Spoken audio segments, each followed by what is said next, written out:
جب سے دنیا کی تاریخ لکھی جا رہی ہے، خانہ کعبہ اور روضہ رسول صلی اللہ علیہ وآلہ وسلم کی حفاظت ہمیشہ سے مسلمانوں کے دل کی سب سے بڑی آرزو رہی۔ کبھی یہ ذمہ داری قریش کے سپرد تھی جو کعبہ کے غلاف کو سنبھالتے، زائرین کو پانی پلاتے اور حرم کے خادم کہلاتے۔ پھر اسلام کے ظہور کے بعد یہ منصب خلفائے راشدین کے ہاتھوں میں آیا، جنہوں نے نہ صرف خانہ کعبہ اور مدینہ کو محفوظ کیا بلکہ پوری امت کو ایک پرچم تلے اکٹھا کیا۔ اس کے بعد خلافت امیہ، عباسیہ اور عثمانیہ کے ادوار میں یہ فریضہ نسل در نسل منتقل ہوتا رہا۔ عثمانی سلاطین نے تو حرمین شریفین کے دروازوں پر اپنے دل کے لہو سے لکھی تحریریں چھوڑیں کہ یہ مقام محض ایک سرزمین نہیں بلکہ امت کی روح ہے۔ پھر وقت بدلا، سلطنتیں ٹوٹیں اور بنتی گئیں، لیکن حرمین کی حفاظت ہمیشہ امت کے سب سے طاقتور بازو نے کی۔ 20ویں صدی میں جب سعودی عرب وجود میں آیا تو آل سعود نے یہ ذمہ داری اپنے کندھوں پر اٹھائی اور حرمین کو پوری دنیا کے مسلمانوں کے لیے امن اور سہولت کا مرکز بنا دیا۔ آج جب پاکستان اور سعودی عرب کے درمیان دفاعی معاہدہ ہوا ہے تو یہ دراصل اسی تاریخی تسلسل کا نیا باب ہے۔ وہ فریضہ جو کبھی بڑی سلطنتوں، طاقتور خلافتوں کا تھا، وہ نبھانے کی سعادت اب پاکستان کو حاصل ہوگی۔ پاکستان جو ایٹمی قوت ہے اور جس کی فوج دنیا کی سب سے مضبوط افواج میں شمار ہوتی ہے، اب اس عہد کی صورت میں سامنے آیا ہے کہ وہ صرف اپنے ملک کا محافظ نہیں بلکہ کعبہ اور مدینہ کا بھی رکھوالا ہوگا۔ یوں تاریخ کے صفحات پر قریش، خلفاء، عثمانی سلاطین اور آل سعود کے بعد اب پاکستان کا نام بھی درج ہو چکا ہے۔ یہ امت مسلمہ کے لیے وہ لمحہ ہے جو یہ بتاتا ہے کہ حرمین شریفین کی حفاظت اب صرف ایک ملک کی ذمہ داری نہیں بلکہ پاکستان جیسی ایٹمی قوت کا عہد بھی اس میں شامل ہو چکا ہے۔ یہ وہ منظر ہے جو آنے والی نسلوں کو یاد دلائے گا کہ مدینہ اور مکہ کی حفاظت کے سلسلے میں پاکستان اب تاریخ کا نیا محافظ ہے۔ آپ سب پر سلامتی ہوں، میں یاسر رشید ہوں اور آپ دیکھ رہے ہیں سنو نیوز۔ ناظرین، پاکستان اور سعودی عرب کے مابین دفاعی معاہدے پر دستخط کی خبر نے نہ صرف خطے میں ایک نئی ہلچل پیدا کی ہے بلکہ دنیا کو یہ پیغام بھی دیا ہے کہ طاقت کے توازن کو اب یک طرفہ نہیں رہنے دیا جائے گا۔ ریاض کے قصر یمامہ میں شہزادہ محمد بن سلمان اور وزیر اعظم شہباز شریف کے درمیان طے پانے والا یہ معاہدہ محض ایک رسمی کاغذ نہیں بلکہ 8 دہائیوں پر محیط دفاعی تعلقات کو ایک اور مضبوط دور میں داخل کرنے کی علامت ہے۔ یہ اعلان ایک ایسے وقت میں سامنے آیا ہے جب قطر کے دارالحکومت دوحہ پر اسرائیل کے حملے کے بعد پورے خطے میں بے چینی اور تشویش پائی جا رہی ہے اور عرب دنیا ایک نئے اتحاد اور اجتماعی حکمت عملی کی تلاش میں سرگرداں تھی۔ اعلامیے کے الفاظ غیر معمولی تھے۔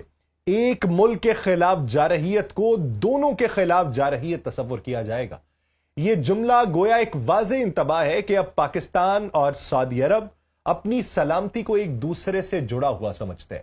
یہ صرف عسکری تعاون تک محدود نہیں ہے بلکہ سیاسی اور سفارتی سطح پر بھی دونوں ممالک کے لیے ایک دوسرے کی ڈھال بننے کا اعلان۔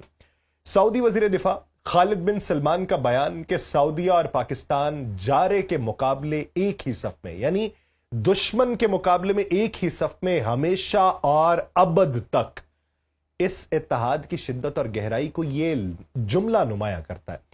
اس معاہدے کو تاریخی کیوں کہا جا رہا ہے؟ ایک اہم سوال ہے۔ بہت سارے لوگ کہتے ہیں کہ کیا ہوا، ایسا بھی کیا تھا، پہلے بھی تعلقات بہت اچھے تھے، دفاعی اعتبار سے بھی تھے، لیکن اب ایسا کیا ہے؟ اس کا جواب جو ہے یہ دونوں ممالک کی پرانی تاریخ میں پوشیدہ ہے۔ سعودی عرب کی سلامتی جو ہے یہ ہمیشہ پاکستان کے لیے اولین ترجیح رہی ہے اور پاکستان کی عسکری صلاحیت جو ہے وہ ہمیشہ سعودی عرب کے لیے اطمینان کا باعث رہی ہے۔ یہی وجہ ہے کہ دہشت گردی کے خلاف سعودی قیادت میں 2015 میں بننے والا فوجی اتحاد جو تھا اس کی کمان بھی ایک پاکستانی جنرل راحیل شریف کو سونپی گئی تھی۔ آج کے اس نئے معاہدے نے اس اعتماد کو اور زیادہ مضبوط کر دیا۔ یہ اقدام نہ صرف اسرائیل کے حالیہ حملوں کے پس منظر میں ایک پیغام ہے بلکہ یہ مغربی دنیا اور بھارت جیسے ممالک کے لیے بھی ایک واضح اشارہ ہے کہ خطے میں اب نئے توازن بن رہے ہیں۔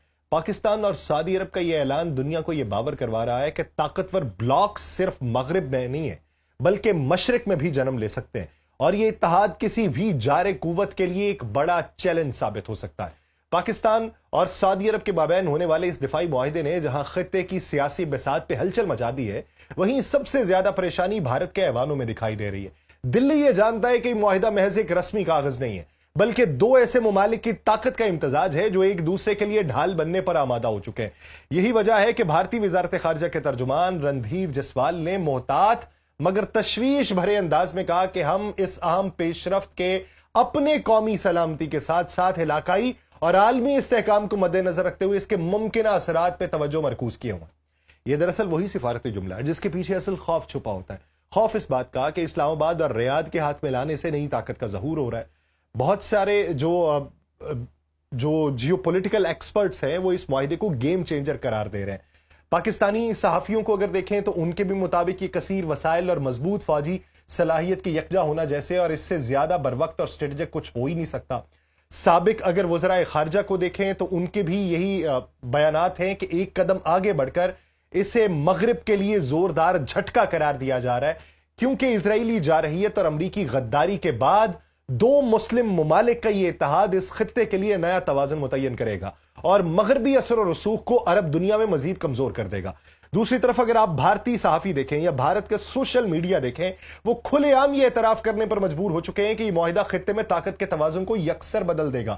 وہاں پہ بہت سارے لوگ یہ سوال اٹھا رہے ہیں کہ قطر پہ اسرائیلی حملے کے بعد ہونے والا یہ دفاعی معاہدہ بھارت کے جاری آپریشن سندور پہ کس طرح اثر انداز ہوگا۔ وہ سوال بھارتی پالیسی سازوں کے ذہنوں میں گردش کرنے والی وہی بے چینی ہے جسے دلی اب زبان پہ نہیں لا رہا۔ بھارتی صارف یہ لکھ رہے ہیں کہ یہ ایک سنجیدہ اسٹریٹجک شفٹ ہے جس سے اسلام آباد کی سلامتی مضبوط ہوگی۔ پاکستان اور سعودی عرب کے درمیان طے پانے والے اس دفاعی معاہدے نے نہ صرف خطے بلکہ عالمی سیاست میں نئی بحث چھیڑی ہے۔ ایک طرف بھارتی سیاستدان اور کانگریس کے رکن جو ہیں وہ کھلے عام مودی حکومت کو آڑے ہاتھوں لے رہے ہیں کہ وہ محض تصویروں اور پروپیگنڈے کے ذریعے عوام کو بہلا رہی ہے، جبکہ حقیقت یہ ہے کہ بھارت کا اثر و رسوخ مشرق وسطیٰ میں کمزور پڑ چکا ہے۔ دوسری طرف عالمی ماہرین اور محققین اس معاہدے کے مضمرات پہ سنجیدہ سوالات اٹھا رہے ہیں۔ بہت ساری جگہوں کے اوپر کام کرنے والے جو جوہری ہتھیاروں پہ تحقیق کرنے والے لوگ ہوتے ہیں وہ بھی اس معاہدے کو غیر رسمی تعاون کی رسمی شکل قرار دے رہے ہیں، کہہ رہے ہیں کہ یہ نظریاتی تبدیلی نہیں بلکہ ایک یقین دہانی ہے، اور ان لوگوں کے مطابق شاید پاکستان باضابطہ طور پہ سعودی عرب کو جو ہے وہ جوہری تحفظ نہ دے، لیکن یہی ابہام ہی سعودی مقاصد کو تقویت بخشتا ہے، اور یہ بات اس خطے کے بدلتے ہوئے توازن کی جانب اشارہ ہے جہاں واضح بیانات سے زیادہ ابہامی اشارے زیادہ اثر ڈالتے ہیں، اور ان تمام بیانات اور قیاس آرائیوں کے بیچ میں سعودی عرب کی عملی گرمجوشی نے سب کو حیران کر دیا۔ وزیر اعظم شہباز شریف جب ریاض پہنچے تھے تو سعودی فضائیہ کے F-15 طیاروں نے ان کے جہاز کو فضائی سلامی دی۔ یہ کوئی معمولی استقبال نہیں تھا بلکہ یہ ایک پیغام تھا کہ پاکستان اور سعودی عرب اب صرف دوست نہیں ہیں بلکہ ایک دوسرے کے محافظ بھی ہیں۔ شہباز شریف نے جہاز کے کاکپٹ سے سعودی قیادت کو سیلوٹ کر کے نہ صرف ان کے جذبے کا جواب دیا بلکہ دنیا کو یہ باور کروایا کہ یہ اتحاد محض الفاظ کا کھیل نہیں بلکہ عملی حقیقت ہے۔ آپ کو لاکھ اختلاف رہے حکومت سے، لیکن بین الاقوامی سطح کے اوپر یہ معاہدہ ایک طرف بھارت کے اثر و رسوخ کو چیلنج کر رہا ہے، دوسری طرف مغرب کو یہ احساس دلانے پہ مجبور کر رہا ہے کہ مشرق وسطیٰ میں اب نئی صف بندیاں شروع ہو چکی ہیں، اور سب سے بڑھ کر یہ پیغام اسرائیل کے لیے ہے کہ اس کی جارحیت کا جواب اب صرف زبانی مذمت سے نہیں بلکہ عملی دفاعی شراکت داری کی شکل میں دیا جائے گا۔ ریاض کی فضاؤں میں جب وزیر اعظم پاکستان کا طیارہ اترا تھا تو منظر بالکل جشن کا تھا۔ کنگ خالد ایئرپورٹ پہ استقبال کے لیے نہ صرف سعودی نائب گورنر محمد بن عبد الرحمان اور دونوں ممالک کے سفراء موجود تھے بلکہ سعودی قیادت نے موقع اس انداز میں منایا جیسے کوئی بڑے تاریخی موڑ پہ قدم رکھا جا رہا ہو۔ ایئرپورٹ پہ توپوں کی 21 سلامی، فوجی دستے کی پریڈ معمولی نہیں ہے، یہ محض ایک سرکاری دورہ نہیں بلکہ دو ممالک کی تقدیروں کو جوڑنے والا لمحہ تھا۔ ریاض کی گلیوں اور عمارتوں پہ سبز ہلالی پرچموں کی بہار دیکھنے کو ملی ہے جو اس دوستی کی گواہی دے رہا تھا کہ جیسے پورا شہر پاکستان کی آمد پہ مسرور ہو۔ سعودی پریس ایجنسی نے بتایا کہ دفاعی معاہدے کے بعد سعودی عرب کے مختلف شہروں کی نمایاں عمارتوں کو دونوں ملکوں کے پرچموں سے مزین کیا گیا، روشنیوں سے آراستہ کیا گیا اور ایک جشن کی فضا قائم ہوئی۔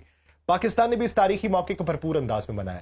وزیر اعظم آفس کی جانب سے جاری کردہ ویڈیو میں اسلام آباد کی سڑکوں، سرکاری عمارتوں اور اہم مقامات کو قومی پرچموں اور روشنیوں سے جگمگاتا دکھایا گیا، اور یہ مناظر اس بات کا اعلان تھے کہ پاکستان اور سعودی عرب کا یہ دفاعی معاہدہ صرف کاغذ پہ لکھا ہوا ایک عہد نہیں ہے بلکہ عوامی خوشی، جذبات اور خطے میں نئی صف بندی کا استعارہ ہے۔ یہ استقبال اور جشن اس امر کی علامت بن چکا ہے کہ اسلام آباد اور ریاض کے تعلقات اب ایک نئی تاریخ رقم کرنے جا رہے ہیں۔ اب دیکھنا یہ کہ آنے والے دنوں میں اس کے اثرات مزید مشرق وسطیٰ میں کیا دیکھنے کو ملتے ہیں۔